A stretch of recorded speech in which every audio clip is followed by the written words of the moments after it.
کہ آج پاکستان کے مسائل کا مسئلہ یہی ہے یا ہمیں سروس چیز کی ایکسٹینشن چاہیے؟ میری اسٹیبلشمنٹ نیوٹرل نہیں ہوتی. بالکل عدلیہ نے غلطیاں کی ہیں، بے پناہ غلطیاں کی ہیں. بدقسمتی ہے کہ ہماری عدلیہ کے سامنے ملک کے الیکشن چوری ہوئے اور وہ چپ بیٹھی رہی. قیدی نمبر 804 کا مستقبل ان کے اپنے عمل سے ہے. لوگوں کو اٹھایا جاتا ہے، مارا جاتا ہے، ان کی وفاداریاں بدلی جاتی ہیں. یہ کون سا نظام ہے؟ براہ راست عمل دخل ہے فوج کا آپ کے گورننس کے اندر، آپ کی ایگزیکٹو اتھارٹی میں. سوشل میڈیا سے حکومت یا آپٹکس سے حکومت نہیں چلتی. اس نے آئین کا راستہ چھوڑ دیا، اقتدار کا راستہ لے لیا. الیکشن چوری کریں گے تو نہ ہی کرائیں تو بہتر ہے. اس وقت ہمارے ساتھ سینئر سیاستدان، سابق وزیر اعظم اور عوام پاکستان پارٹی کے سربراہ شاہد خاقان عباسی صاحب موجود ہیں. ان سے ہم بات کریں گے. اپنے پارٹی جو فارمولیٹ کی مل کے سب دوستوں کے ساتھ، وہ بھی الیکشنز کے بعد آپ نے یہ فارمولیٹ کی جی. اور پھر اس کی کوئی حکمت عملی تھی خاص اس کے پیچھے؟ اور دوسرا یہ کہ نیکسٹ الیکشنز میں جو سیٹس ہیں، اب ڈیفینیٹلی آپ نے پارلیمانی سیاست کی طرف جانا ہے، تو اس کے لیے سیٹس جو ہیں وہ نکالنے کے لیے وہ کوئی حکمت عملی آپ ترتیب دے رہے ہیں کہ کیسے آپ سیٹیں جیتیں گے؟ جی دیکھیں، پہلی بات یہ ہے کہ یہ جو جماعتیں بنتی ہیں الیکشن سے پہلے یا الیکشن کی فوری بعد، یہ اسٹیبلشمنٹ بناتی ہے ایک خاص مقصد کے لیے کہ ان کو استعمال کیا جائے الیکشن میں یا پوسٹ الیکشن جو سناریو ہوتا ہے.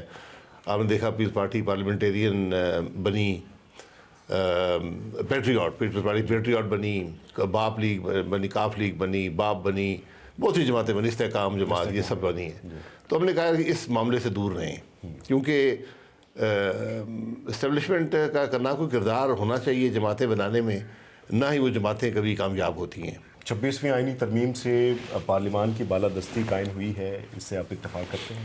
ہم نے ایک کوشش کی ہے، اللہ کرے وہ ناکام ہو، کہ ہماری جو عدلیہ ہے وہ ہماری گورننس کی ایگزیکٹو کے تابع ہو جائے. پارلیمان کے تابع وہ نہیں ہے، ایگزیکٹو کے تابع ہو جائے.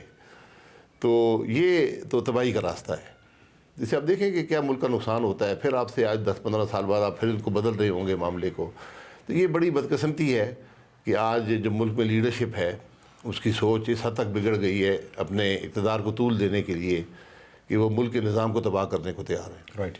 اچھا سر، پہلے ایگزیکٹو کی طرف سے یہ اعتراض اٹھایا جاتا تھا کہ عدلیہ جو ہے وہ ان کے اختیارات میں مداخلت کرتی ہے، تو اس ترمیم کے بعد جو ہے وہ مداخلت کا راستہ روکا گیا. تو آپ نہیں سمجھتے کہ یہ بہتر اقدام ہو؟ مداخلت تھی تو اس کی اظہار کرتے کہ یہ مداخلت ہوئی ہے.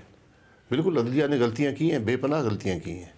لیکن اگر آپ کے سر میں درد ہو، آپ اپنی گردن نہیں کاٹ دیتے، آپ اس درد کی دوا کرتے ہیں. ستمبر اکتوبر کا مہینہ پاکستان میں کچھ نہیں ہوا، کوئی کام نہیں کیا حکومت نے. اسمبلی بیٹھی ہوئی ہے، کیبنٹ بیٹھی ہوئی ہے، سینٹ بیٹھی ہوئی ہے، ترمیم ہوگی. تو کیا 2 مہینے ایک ملک کی زندگی میں کوئی اہمیت نہیں رکھتے؟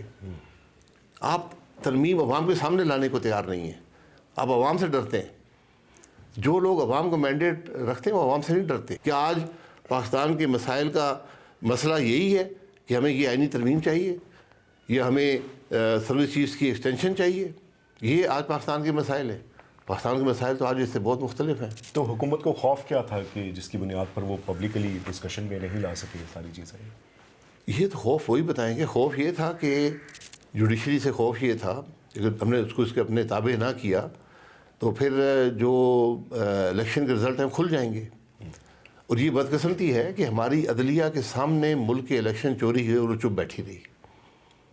اس کی ذمہ داری تھی کہ اگر الیکشن کمیشن اپنا کام نہیں کر سکا، ایک اتنا بڑا واویلا ملک میں مچا ہوا ہے. لوگ کہہ رہے ہیں جی ہم نے فارم 45 کسی اور نے اٹھایا ہوا ہے، کسی اور کا فارم 45 دوسرا ہے، فارم 47 کے رزلٹ دوسرے ہیں، اور ایسے رزلٹ ہیں جن کو عقل تسلیم نہیں کرتی. تو عدلیہ اس کو ان معاملات کو حل کرنے میں ناکام رہی. قیدی نمبر 804 عمران خان کا مستقبل کیسے دیکھ رہے ہیں؟ قیدی نمبر 804 کا مستقبل ان کے اپنے عمل سے ہے. اگر ان کی سوچ، ان کی جماعت یہ سوچ رکھتی ہے کہ ہمارا واحد مقصد اس ملک میں ہونے کا یہ ہے کہ ہم نے قیدی 804 کو جیل سے چھڑانا ہے، جس کا وہ بربلا اظہار ہر روز کرتے ہیں، ہر جلسے میں کرتے ہیں، ہر پروٹیسٹ میں کرتے ہیں، تو یہ ان کی ناکامی ہے. اپوزیشن آج ملک میں تینوں بڑی جماعتیں جو ہیں ان کے پاس اقتدار ہے. اور میں نے کبھی اتنی بے توقیری کسی حکومت کی ملک کے عوام کے اندر نہیں دیکھی. آپ یقین کریں اس وقت شرمندگی ہوتی ہے باتیں سن کر، جو آپ بازار میں جائیں لوگ جو بات کرتے ہیں. آج آپ کی حالت یہ ہے، آپ کا کوئی پولیٹیکل لیڈر جو حکومت سے وابستہ ہے آج عوام میں جانے کے قابل نہیں ہے. آج اس ملک میں لوگوں کو اٹھایا جاتا ہے, مارا جاتا ہے, ان کی وفاداریاں بدلی جاتی ہیں. یہ کون سا نظام ہے؟ یہ وہ چیزیں ہیں جو ملکوں نے آج سے 50 سال پہلے چھوڑ دی تھیں. اگر پی ٹی آئی نے ترامیم یا قوانین کے بارے میں بات کرنی تھی تو اس کے اندر پارلیمان ایک جگہ ہے, وہ اجلاس سمن بھی کر سکتے. اپوزیشن میں یہ طاقت آج ہے, وہ سمن کرتے اس کے لیے, وہ پریس کانفرنسز کرتے, وہ آلٹرنیٹ دیتے کہ ترمیم میں یہ غلطی ہے, اس بارے میں بات کرتے. مولانا صاحب نے اپنی جو کوشش وہ کی, انہوں نے ترمیم کو بڑی حد تک کمزور کیا. حالانکہ آج بھی وہ یہ جو ترمیم ہے نقصان دہ ہے ملک کے لیے, تو وہ تو ووٹ دے چکے ہیں موجودہ ترمیم کو, وہ تو اس کی مخالفت نہیں کر سکتے. تو اس لیے آج نہ اپوزیشن اپنا کردار ادا کر رہی ہے, نہ حکومت اپنا کام کر رہی ہے, تو ملک کیسے چلے گا؟ آپ سمجھتے ہیں کہ آج بھی اسٹیبلشمنٹ اس نیریٹو کے ساتھ نیوٹرل ہی کھڑی ہے؟ میری اسٹیبلشمنٹ نیوٹرل نہیں ہوتی. اسٹیبلشمنٹ بہت عرصہ لگے گا. نیوٹرل ہونی چاہیے, آئین کے مطابق نیوٹرل ہونی چاہیے, نہ اس سے کم نہ اس سے زیادہ. آپ کو کیسے لگتا ہے کہ نیوٹرل نہیں ہے؟ کیا ابھی بھی سہولت کاری موجودہ حکومت کی؟ نہیں, میں تو دیکھیں, آپ اوپنلی کہتے ہیں ہائبرڈ حکومت ہے. ایک ایس آئی ایف سی کا ادارہ آپ نے بنایا ہے جہاں پر براہ راست عمل دخل ہے فوج کا آپ کے گورننس کے اندر, آپ کی ایگزیکٹو اتھارٹی میں, وہ آپ نے بنا دی ہے. تو اس حوالے سے جو معاملہ ہے وہ مکمل طور پر آئین کے مطابق نہیں ہے. ہو سکتا ہے آئین کی خلاف ورزی بھی نہ ہو, لیکن تو ایک ہائبرڈ حکومت ہے. ٹھیک ہے, آپ نے ہائبرڈ نظام پہلے بھی 6 سال چلایا, پھر چلانے کی کوشش کر رہے ہیں.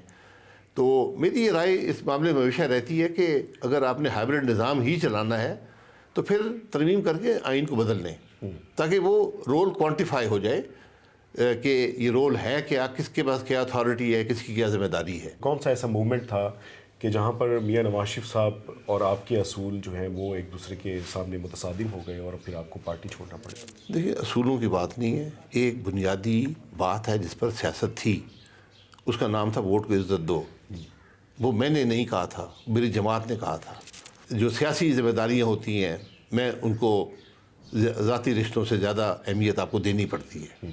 تو میں اس خرابی کا حصہ نہیں بننا چاہتا تھا جو نظام میں مجھے نظر آ رہی تھی کہ اس سوچ بدلنے سے پیدا ہوگی, کہ وہ واحد جماعت جو آئین کی بات کر رہی تھی اس نے آئین کا راستہ چھوڑ دیا, اقتدار کا راستہ لے لیا.